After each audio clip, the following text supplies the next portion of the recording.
were able to get the art center. When we were able to lease the building, actually while we were renovating, we started teaching classes. So we taught for a private school the first year, and but then we also started offering workshops for kids and adults on the side. So it's been about 5 years now.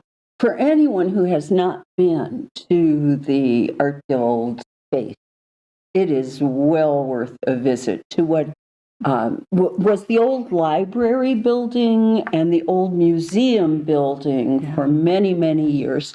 It's a very nice building, belongs to the county, and the Art Guild now has a very nice gallery and a wonderful workspace for doing the kinds of things you do, Peggy. Right. Can you talk a little bit about the kinds of projects kids can do? Well, as part of our mission, we wanted to have educational outreach for both adults and kids. So we offer classes. We focus mostly in the summertime because it seems like that's when most kids have availability. And we try to offer things that they wouldn't necessarily get to do in the regular classroom. So it varies from one year to the next. Sometimes we try to tie it into something else that's going on in the community. Other times we just pull things out of our hat. I've seen some of the things you pull out of your hat, and I wish we had some samples. Oh, we do. We do. We do. Oh, it's time for that then. So this year, grab a few things.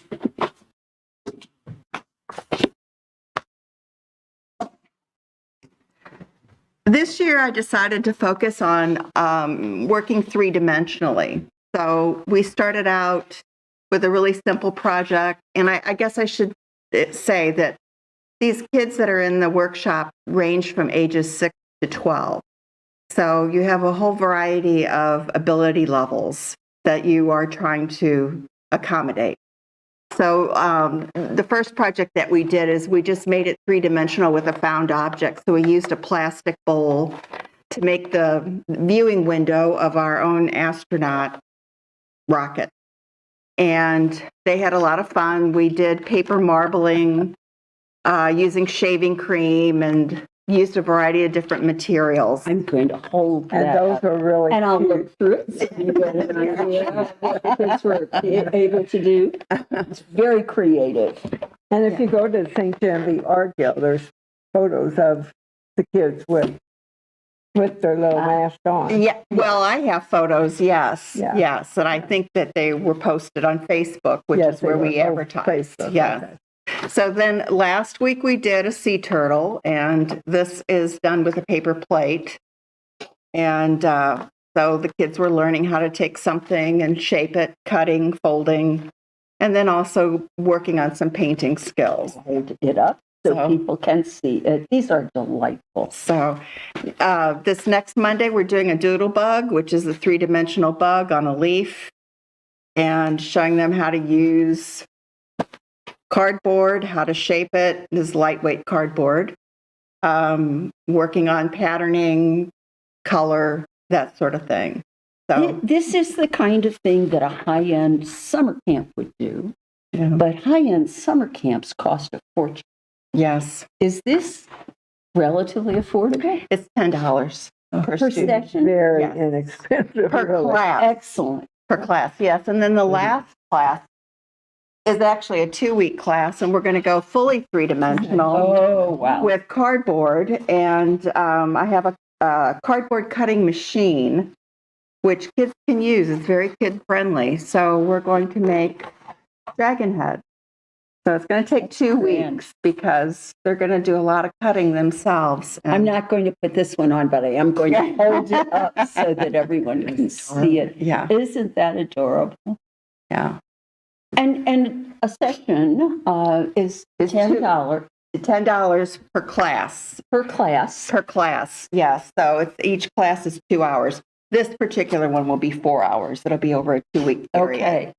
So I know because we've talked about it that you have very strong feelings about the fact that kids being involved in art isn't just about art. but that there are benefits to children from doing this kind of thing. Can you talk a little bit about that? Yes. I think that the arts are really important because they teach critical thinking skills that you don't necessarily get a lot of practice at in the regular classroom. So kids are encouraged to problem solve. They're encouraged to look for different ways to use materials. They're encouraged to look for different solutions. And I always thought one of the most important things I taught was how you deal with a mistake or what you perceive as a mistake. So you teach art and life skills. Yes. So resilience, an effort to kind of keep trying and to be willing to be experimental. That's really what creativity is. It's not something you're born with. It's a tool or a trait that you can develop. So I think that the arts are really important for that reason. They also reinforce a lot of the things going on in the regular classroom, your math skills, history, literature, poetry, all of those things you can reinforce with various different art projects that you do. And then it also is a place for kids that have learning differences to excel. There's a lot of kids that might have trouble in a regular classroom or be a little bit more challenged. And their different way of learning and of looking at their environment actually becomes a real positive attribute in the art class. And some of my best student artists were kids that had learning differences. That's marvelous. Yeah. So And it sounds like it goes beyond what may happen in a regular classroom. Yes. For one thing, it's a small group at the Art Guild. I've been there and seen it a time or two, like 10 or 12 kids at a time, maybe. yes, usually yes. Yeah. And both of our schools, I think, have very strong art programs. Oh, yes. I know you've been involved with Valley, and I've met some of the teachers from St. Jen. But what the Guild is doing is a different kind of thing, isn't it? Well, I'm not completely familiar with what they're doing in the regular classroom, but I'm assuming it's much like what I did when I was in the classroom. So, yeah, we try to go a little bit beyond what the average teacher is able to do because of either budget constraints or space constraints or time, those kinds of things. And these kids don't get graded. No, absolutely not. No. So what they're doing for themselves, Right. for their parents, Right. and for you. Well, for themselves And for mainly. fun. Yes. And Yeah. for fun. Yes. Yeah. And for fun. Yeah. Yeah. Yes. Great program. Thank you. Yeah, we think Yeah. so. Is there any kind of scholarship program involved with it for kids who maybe their families couldn't quite handle it? Not at this time. That's probably an interesting thought, but not at this time. No. We will be back with the audience to tell them about opportunities to give to a scholarship program if you all put one together. All right. All Sounds right. good. All right. But that's not all that the Art Guild has been involved in with kids. No, it isn't. Because for years, you've been involved with the Youth Plein Air, which I understand is going to be changed this year. Right. Actually, they had an opportunity, when was that, 2 weeks ago, when they had the Valley House? Mm-hmm. And we did have a few children that came and painted. I didn't go to the display where you work, and when they had the display, Yes. what was it, about 14? Something like I that. think so. Mhm. About 14 people participated. That was adults and children, right?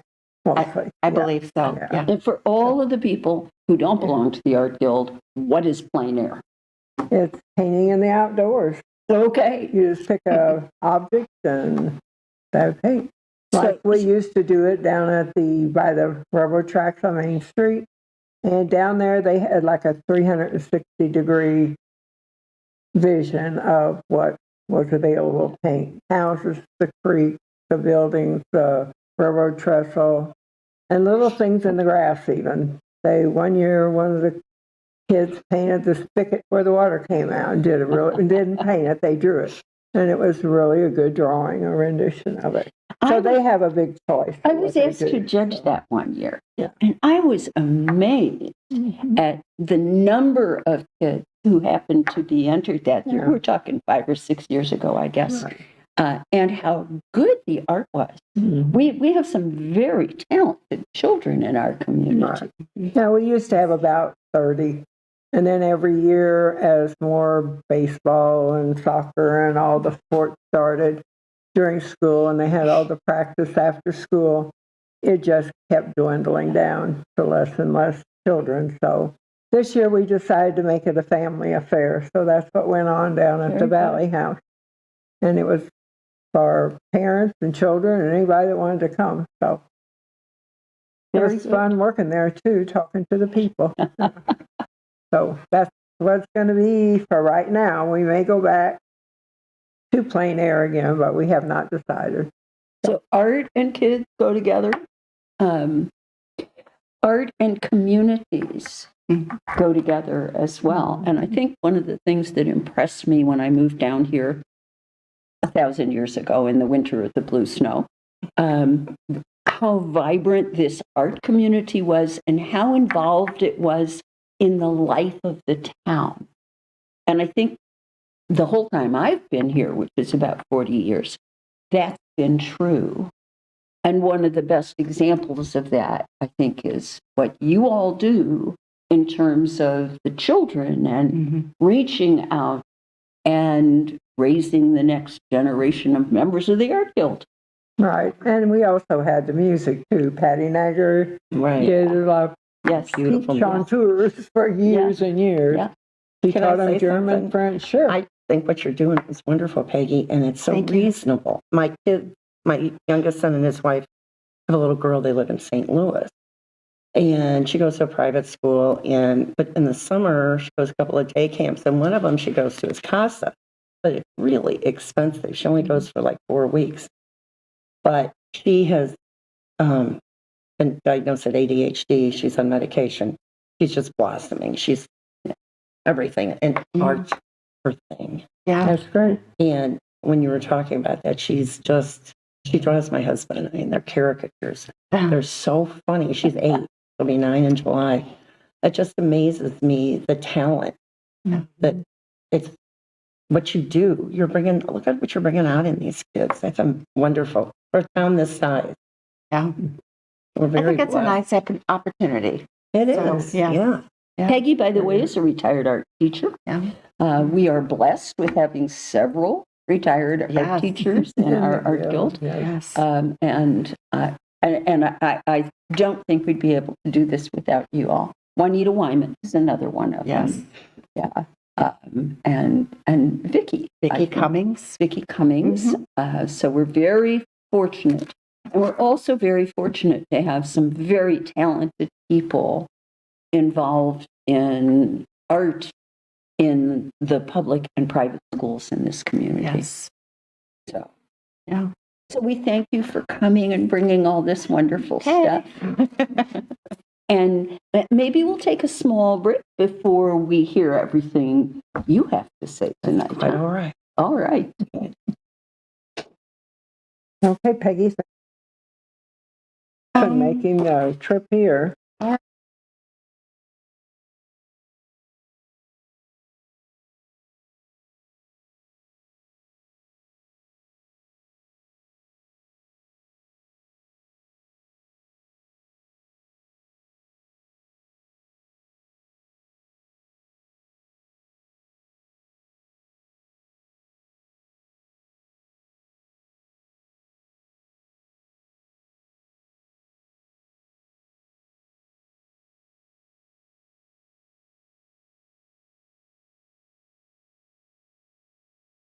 I think it starts Friday. Okay. Don't they have something up there on Friday, I believe? We are Yeah. off now briefly. It gives us a break so that people can move back and forth.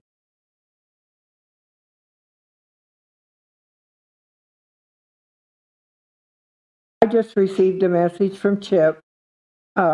He's tied up at the fairgrounds getting ready for the Springs for Down syndrome, so he can't be here. But it's very, very interesting.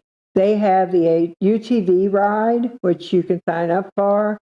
And that is, that last year, I don't know what they're doing this year, but they divided up in different time slots where you could leave at different times so everybody wasn't on the road at the same time. And they had like 4 or 5 routes. I think they're doing something similar to that. I Is was that right? reading in the paper today. Okay. Yeah. And then maybe you know more about it since you read the paper. Well, I just read, and he changes things every year, which is great Right, because he's drawing people, Right. for his cause, and it's wonderful. But yeah, and kids' activities up there, they're having food. I mean, it's just, right. And they have volunteers that do baskets. yeah, And oh my goodness, they have so many baskets, and they have a verbal auction and the silent auction where you buy tickets and you can go around and pick what basket you want to win and drop your ticket in there. And then at the end of the program, they pull the tickets out, and you can win something. you might win something. One year I won 2 baskets. Yeah, I always say I want the wine basket. I'm sorry yeah. Chip couldn't be here because there may be some people watching who don't know what this is about. That's true. And it's That one could of, it's another example, I think, of how St. Genevieve addresses the little ones among us. And in this case, kids who may have some issues. Special needs, yeah, special Yes. needs.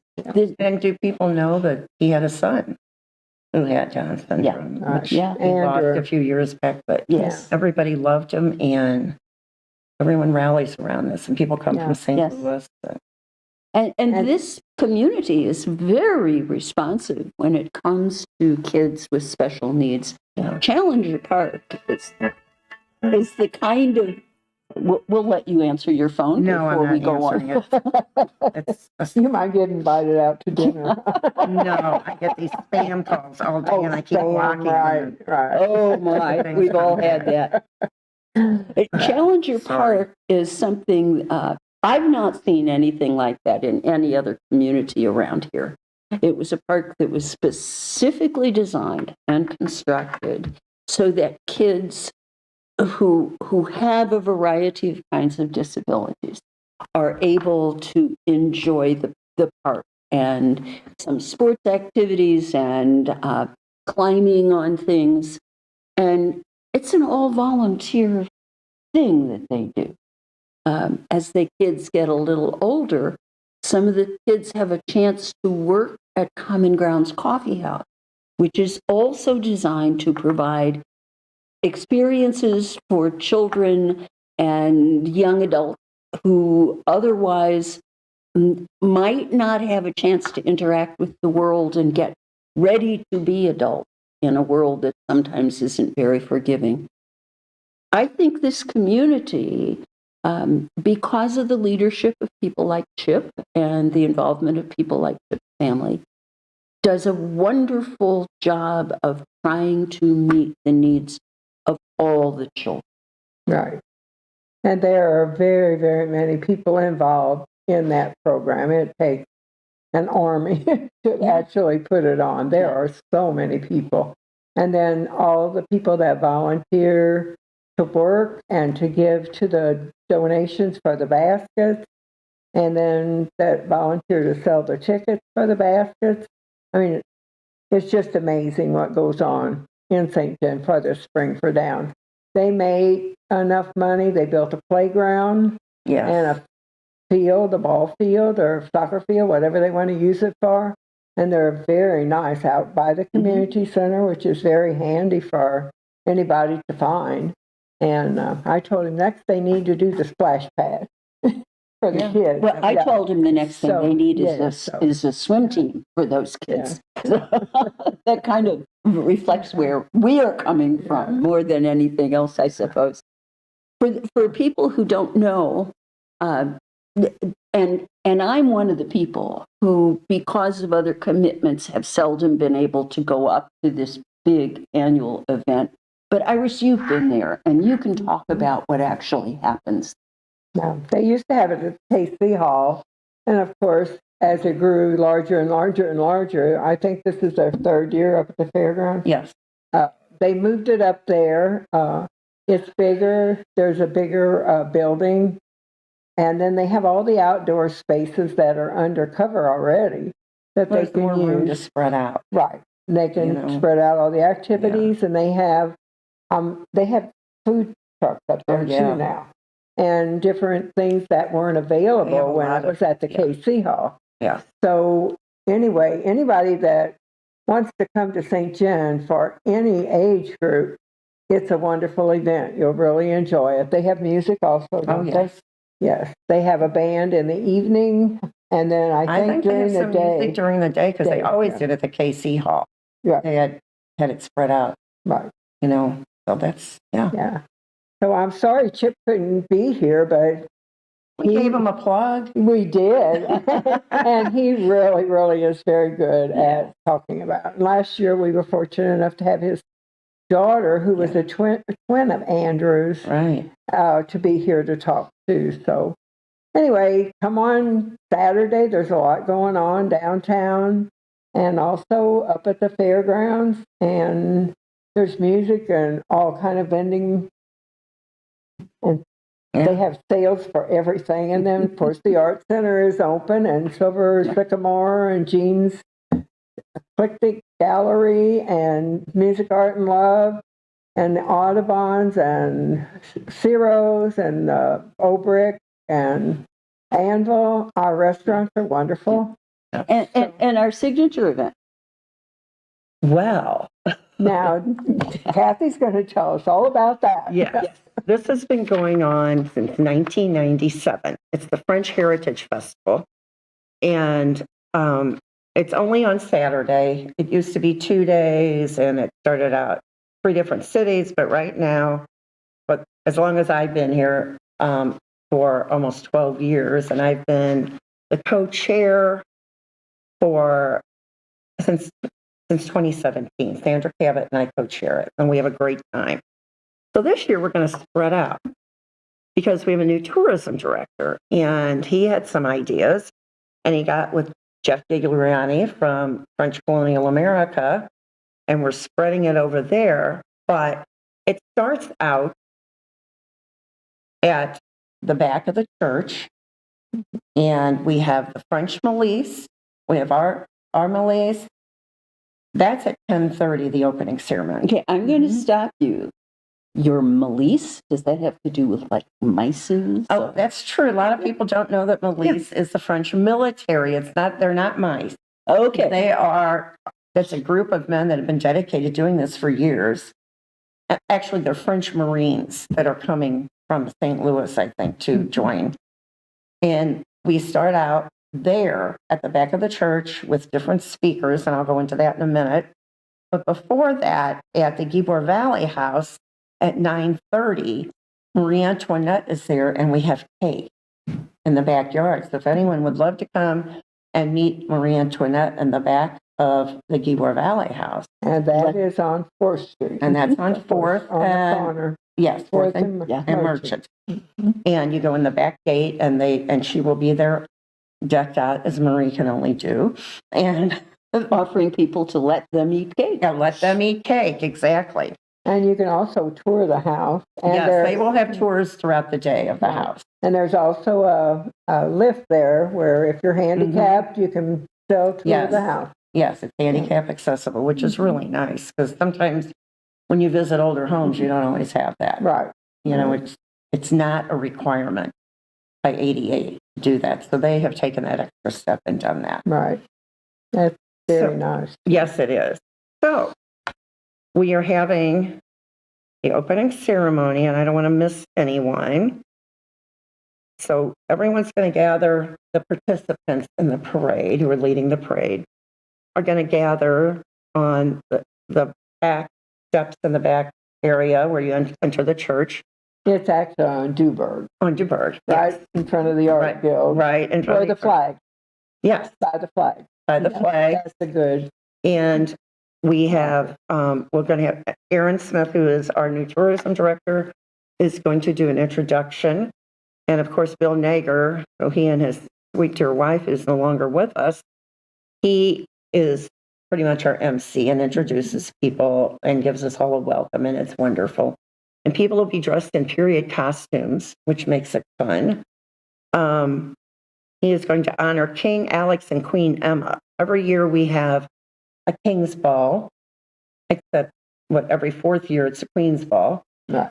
So the young gentleman and his girlfriend who were involved in that are going to be introduced, and they will also march in the parade. Bill will then introduce the Marquis de Lafayette. And where he conjured up from, I don't know. I think he's been gone a long time, but he's coming to visit us. How So it's kind of wonderful. Yeah. exciting. And he will give a talk and raise his hands in a toast. Is Then that down at the Welcome Center this again? is, Is that going to be at the Welcome Center? no, this or is all at the church, at the church. Okay. all before we start the promenade. Okay. And Father Burkemper from our Catholic Church will give a blessing. Then we will get ready to go. The milice are going to fire their muskets. The French Marines will start the promenade on de Berg. We will go down Merchant Street to Main Street. The street will be closed off, so everyone is welcome to join. It's a party parade for the whole town, Right. for whomever comes to this. And then we get to Main Street, and we used to go left, but we've changed some things this year. And we're going to go right at Main Street and go back to Market Street. And they're going to parade in front of Lions Park Oh, that'll be nice. and stop. And then they're going to do another volley.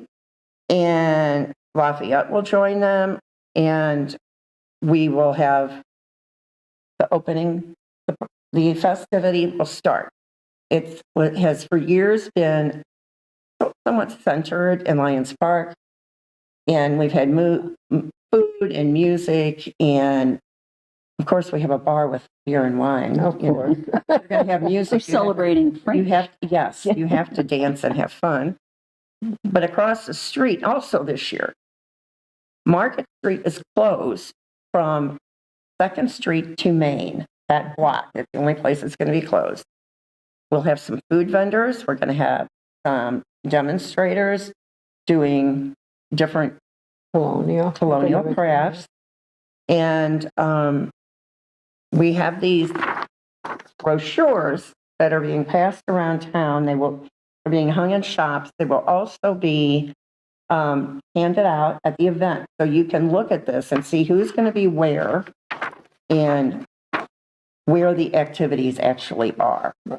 And it is Saturday, the 14th. Now, Talk a little bit about the music, because I think one of the most exciting things about this event is some of the music that shows up each year. our most famous participant is Dennis Stromat, Of course. who has been with us probably since the beginning. He is so interesting. He lives over in Eastern Illinois. He was always interested in French heritage. So we have a town that's older than St. Genevieve, but it was a small little lead mining village and old mines. And it's over off of it's 21. 21. And they have a festival each year too, so I should give them a plug because it's really neat. It is. Yes. But he heard that they still spoke the old patois French, which is the French in the old dialect. Right. As they came here in the 1720s and 30s, the French, like all people developed their own dialect.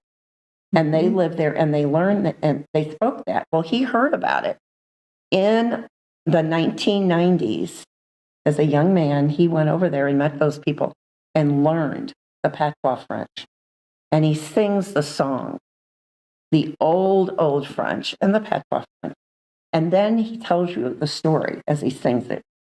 And it's fun. It's lively music. Does some Cajun music. He has two groups. And it's exciting and it's something you don't hear anywhere else, maybe in very small parts of our country. A lot of us are familiar with his name, but some people who have not been in touch with that part of our history and tourism industry here may not know. Dennis has a national and Yes. international reputation. He's a very highly regarded musician, and there's good reason for it. The music is great. He goes across our country every year before he comes to our French festival. He's up east. After he leaves here, he goes out to Oregon. He plays there for 2 weeks. And he has albums. He will sell his Yeah. music here too. So if you want to hear it and you Yeah. love it when you come, you may want to take some of his CDs home. He's also an awfully nice man. Oh, yeah, he brings his Yeah. daughter sometimes Yeah. and she'll play with the And, guys. and in between, they talk to people, who come he's up to say hello. Never would he ever turn his back on anyone. Yeah. He's fantastic. So what else is happening? Oh, well, that's just my apartment here. So, Lions Club is where it'll stop. Okay. And we'll have food booths. There's a food truck in St. Genevieve that just came the past year. Sister Cities. They do the most wonderful smoked meat. And sides. We're excited to have them. The pewter shop, he has a young man who has moved here. The family has moved here. And he is doing an internship with the pewter shop. So he and Tom Pewter. Yes, Tom Hooper will be doing some demonstrations and selling some of the old French styles of pewter. By the way, let's stop there for a moment, because for people who don't know, the Hoopers and their talent at doing pewter goes back quite a ways. They came here, I think, from maybe Clarksville, They're originally from California and they lived in Louisiana, Missouri. Louisiana, Missouri. Yeah. They were involved in one of the PBS historical series, the one about John Adams, I think. And they sell a lot of their pewter to Williamsburg, a lot of Yes. historic places. Yeah, yeah. So they're known. They get orders Yes. from all over. Yeah, in the same way that we all know Dennis and we all, Right. love him, that Yeah. the Hoopers have a national kind of reputation Yeah. for the pewter work that they do. We're very fortunate here in St. Genevieve that people land here who are known all over the country. Yeah, it's just amazing. They bring their art with them and we're so fortunate, So also at Lions Park, Dennis is going to play from 11:30 to 2:30. And Mike Rush, La Guillonne Jam Session. La Guillonne is a group of people who have been doing this from when our town was new. And it's a New Year celebration. And these gentlemen dress in the period costumes of the old French, and they tour our town and sing La Guillonne, this wonderful song. And they are singing in French and dancing and playing music. Well, we're going to have someone who is doing that so people can experience that. And then that is from 3 to 4. From 4 to the 6, we have a gentleman, Al Knott and Doug Rendelman. They're going to do Papa French folk tunes. Ah, So the same type of thing that Dennis has learned, they have learned, and they'll be different than what Dennis and his group have learned. So across the street at French Colonial Life, which is the Bolduc House, the Lamier House, across the street, the Linden House, it's just going to be full of great stuff. And they have not done this along with French Festival before. So That'd be great. we are so fortunate. So French Colonial Life is having a gentleman, Brian Hawkins, at 12 in the afternoon, who is going to do animated folk tales in some more Papa French. But these are things that they're trying to draw children to, families with kids. Another gentleman, Jim Duncan, who is known here, at 2 p.m., he's going to do Osage legends, because the Osage Native Americans live in our area. And then a roundtable discussion at 3 p.m. about the Creole corridor. So it's just anyone who wants to join in and learn some more of these facts in the afternoon. Now, where is that? And that is going to be on the campus of French Colonial Oh, okay. America, probably behind the Lamier House. which is right on the corner Yeah. of Market and Main. And those houses are all going to be open. That'll So, be good for tours. yes. So French Colonial America, also on their campus from 11 to 6, has Je voudrais manger tent, Parisian market food, Creole food. And I think that it isn't all just cooked. There are things that you can buy besides that. It's going to be like a market, a little Oh, store. Nice. And then they're going to have yard games all day for children. The Lamiere South Room is also going to be set up with a storyteller, Brian Hawkins, once more. And he is going to tell stories. And there is going to be a woman there because that evening behind the Lamiere House on the French Colonial America campus, we're going to have music and kind of a French ball. They're going to be dancing. They're encouraging everyone to wear the colonial costumes, but they are also going to rent some. They'll have a woman there that, Right. if you'd like to get fitted and dance, and She sews the does she? dresses. That's what I heard. Yeah. Oh, wonderful. You guys going? We're Yes, on. I'm right in the middle of telling our story. Come on up. You Well, can sit come on down. up. You can sit with us. For those of you who don't know, this is Erin Smith, who is our tourism director and who knows everything about everything All and right. has an adorable new baby. Yeah, that's Yeah. true. Yeah. That I do know. Yes. For sure. Well, and he helped put this together. He put this program together for us.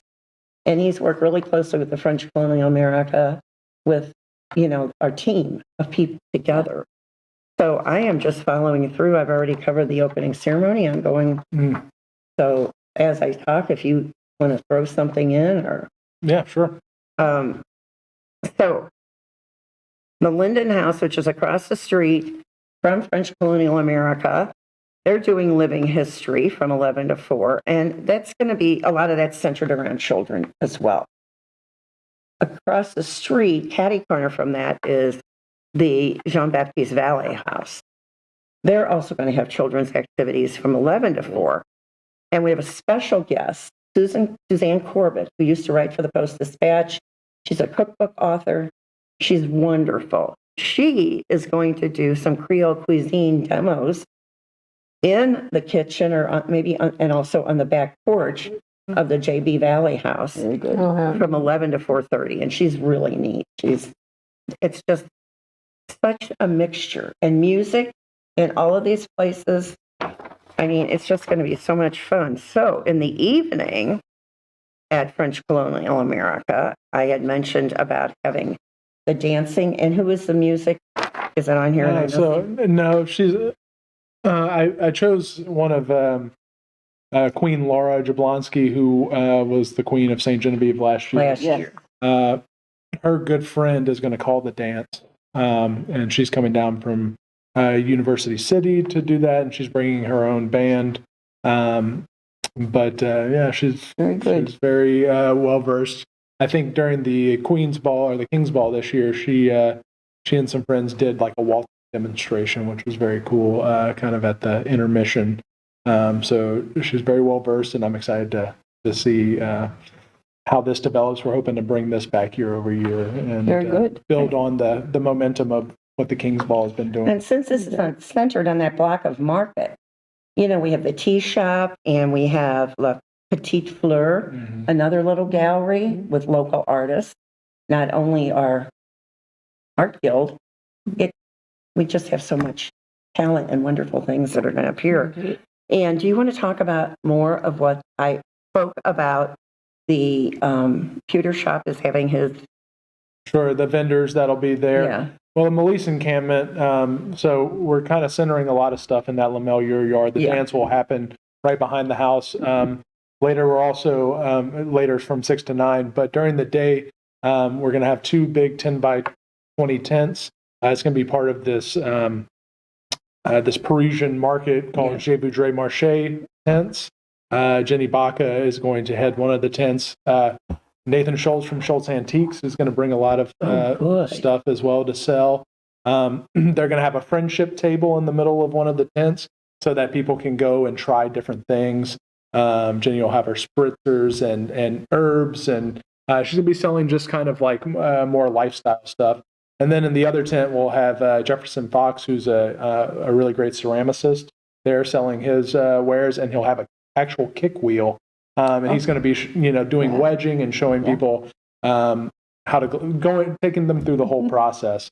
So that'll be more of a demonstration. And then Lisa, the filigree artist, filigree paper artist, will be there as well. We'll also have Valerie Almal, who does the paper marbling in that area as well. And then, of course, Deb Cambron and the Melise and the people that are normally there doing skill and crafts demos. So that'll be the Lamel Yard, and then we'll have Copper Cactus serving. They have a little horse trailer that's been converted into a little cocktail bar, and the guy who runs that with his wife is actually the mayor of Fredericktown. So that's pretty cool. Sister Cities Barbecue will be out there on the corner. We have Tony Ferranto, also in the Lamel Yard, who's going to be doing like an artisanal jambalaya. So shrimp and andouille jambalaya, and he does a really great job of kind of sourcing his parts. He goes up to Soulard Spice Market, and he actually makes his own spices.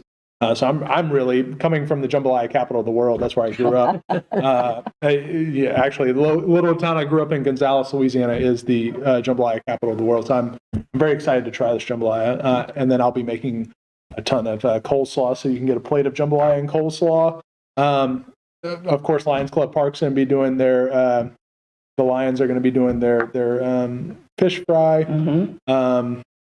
You can get barbecue at Sister Cities, and then 93.1 will be set up outside of French Colonial America and doing a live remote, kind of talking about the day. So you can, if you don't come out, which you definitely should come out, you can listen to it from 1 to 4. So, and CCTV will.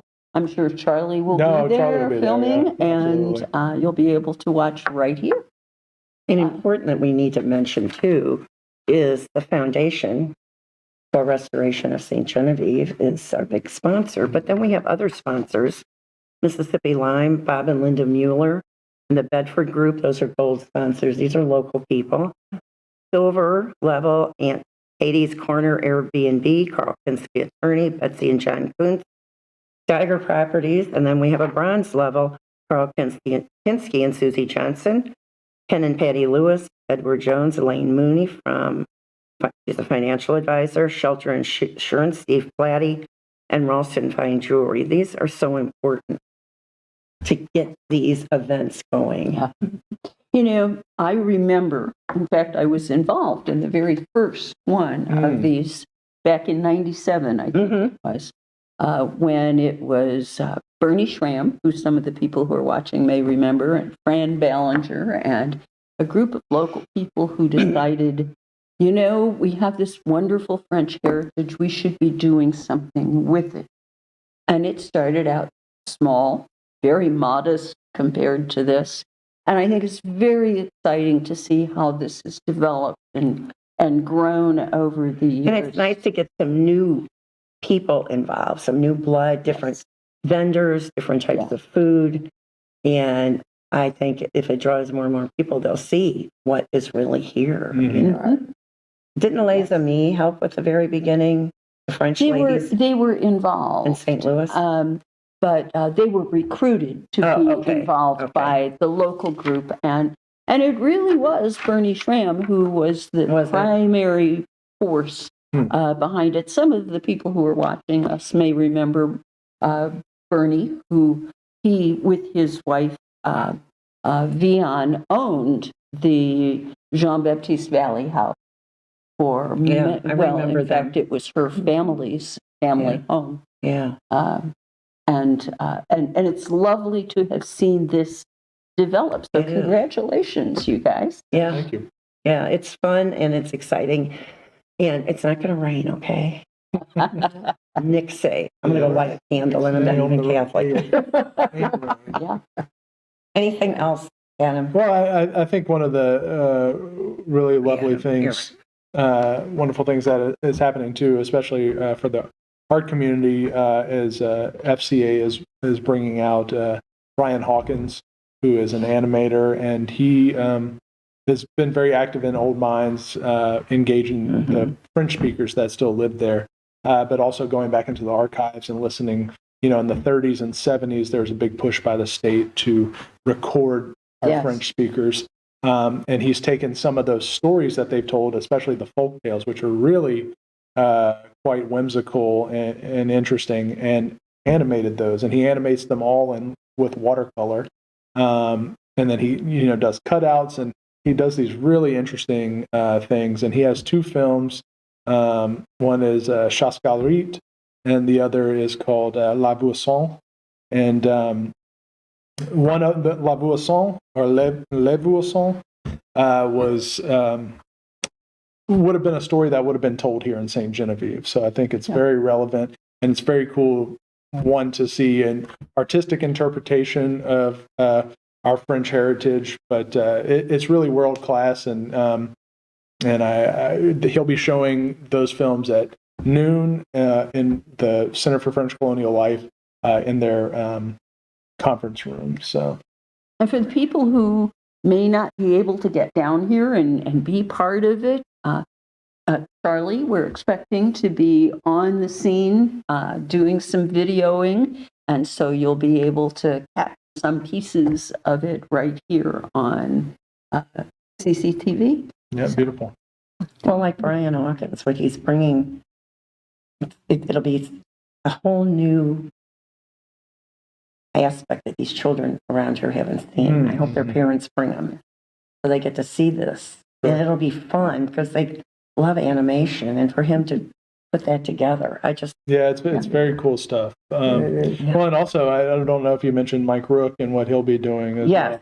yes, Okay, yeah, good. yeah. So yeah, I think we're also trying to engage the younger generation, and how do we keep our French heritage alive? Yes. And with Mike and teaching the Guiana, I think a lot of people, if they knew how to knew the words and knew how to play the chord structure and things like that, I think we could really. And it's such a fun, lively melody, and when they come, the Guiana come and dance and play it and sing. Right. Very many years ago, when I was with the newspaper, I rode with the La Guiana folks on Did you? their route one year. And they're charming, they're delightful, but the bus driver had to stay very sober because nobody else really did. No, right. That's part of the charm, though. Yes, it's I think part of the charm. that started out like that back in the 1700s. I think that was it always did. part It's of the fun. You go traditional. to people's house and they give you something to eat and something Yes, to drink. And yes, it's a traditional part of it. They're a very dedicated group, and they're delightful. Well, and I've Good noticed, like Aaron and his wife and his wife's sister and brother live right down the street from me, young families with children. This is something that I hope will be a draw to St. John. Younger generations. We have a good school district, 2 great schools.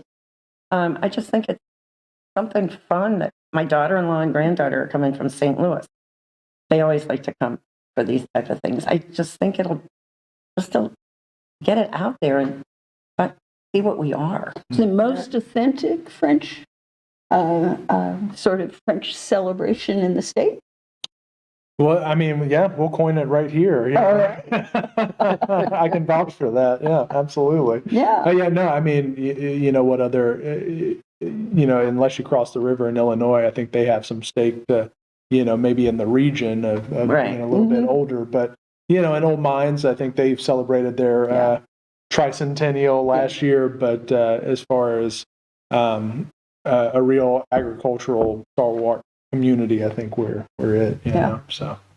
And we're accessible, being right up at 55 Sure, for right. people to come. Right. It's not a hard place to find, and it's Will most of the historic properties be open? The National Park Service? Yeah, absolutely. definitely. Yeah, and we're activating the JB Valley Yard this year, so that's where a lot of the Excellent. children's activity will happen. The national park is partnering with the state historic site and with Very good.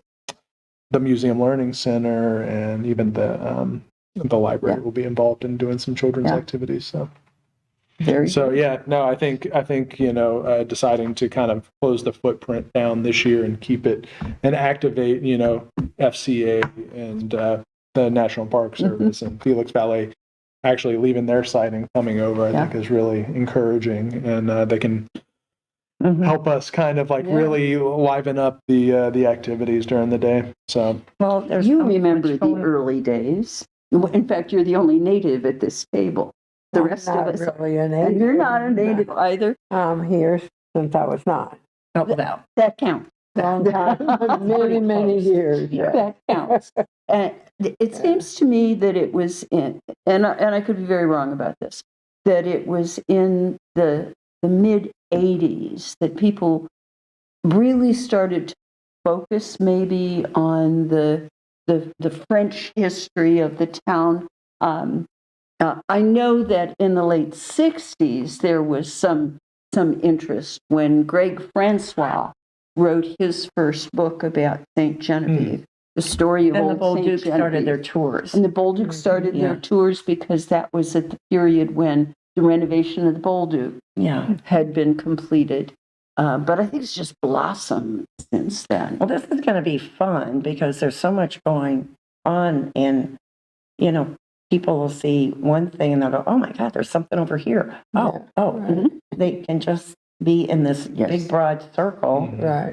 and it'll continue into the evening. It's not just shut off at 6 o'clock. right. At one time, it went to later, and it was just really hard to get Dennis to stay that late and Yeah, to get dance- volunteers. Sure. Yeah. So hopefully, Dance through town back up to church. yeah.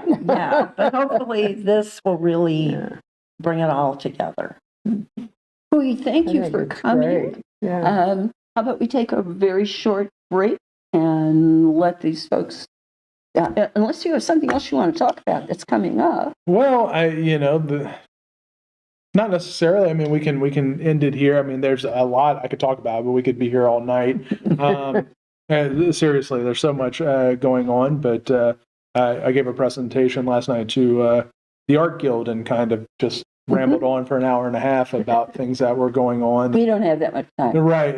Yeah. So we better cut it off here. But we actually kind of, as far as events go, the next big thing, will be kind of our 4th of July ceremonies. On the 28th, we have the fireworks, and then on the 5th, there will be a sort of ceremony where we'll have a George Washington reenactor and things like that, and that'll also be on the Center for French Colonial Life campus. Can we get you to come back in Yeah. 2 weeks and talk about that? Yeah, that sounds great. I'll do All that. right. Very good. Thank you, everyone. Iris, shall we take a quick break before we do the last part of the show tonight? Okay. All right. We'll be right back.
here we are. And I think that's our guests for this evening. Anything else? No, I don't know of anything. Yeah, We've been just come by the Art Center, which is right across from the Catholic Church and by the flags. And also come this weekend for all the festivities. They'll be popping into town. So I think